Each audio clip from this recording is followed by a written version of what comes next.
Dumami pa ang bilang ng mga biktima ng paputok at ligaw na bala batay sa pinakabagong tala ng Department of Health. Ang isa sa mga pinakamalalang kaso, isang batang naputulan ng 2 kamay matapos mamulot ng paputok na inakala niyang hindi nasasabog. May ulat on the spot si Lay Alvis. Lay?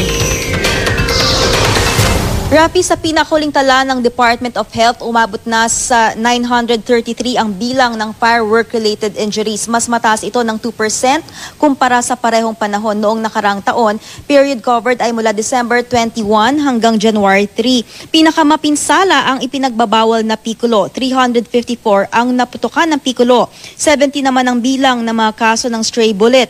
Ang isa raw sa mga pinakagrabing kaso ay isang batang naputulan ng 2 kamay matapos pumulot ng paputok na akala niya ay hindi nasasabog. Sa Jose R. Reyes Memorial Medical Center mula 97 kahapon ng umaga, umakyat na sa 109 ang bilang ng mga naputukan. Kabilang sa kanilang 4 na kaso ng mga naputukan sa mata. Ang iba ay sadyang nagpaputok, ang iba naman ay nadamay lang.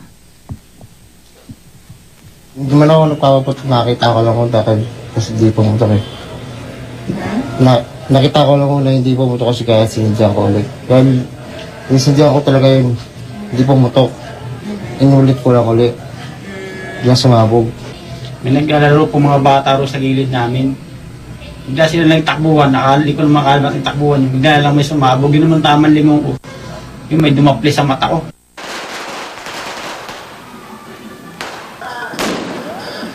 Sa kabila na aktibong kampanya ng DOH kontra paputok, marami pa rin ang nadidisgrasya kaya panahon na raw para pag-usapan ang panukalang ipagbawal na ang paggamit ng mga individual ng mga paputok. Kahit wala pang batas, maaari na raw magpatupad ng kaparehong ordinansa ang mga local government units. Hanggang January 5 ang monitoring ng DOH sa firework-related injuries.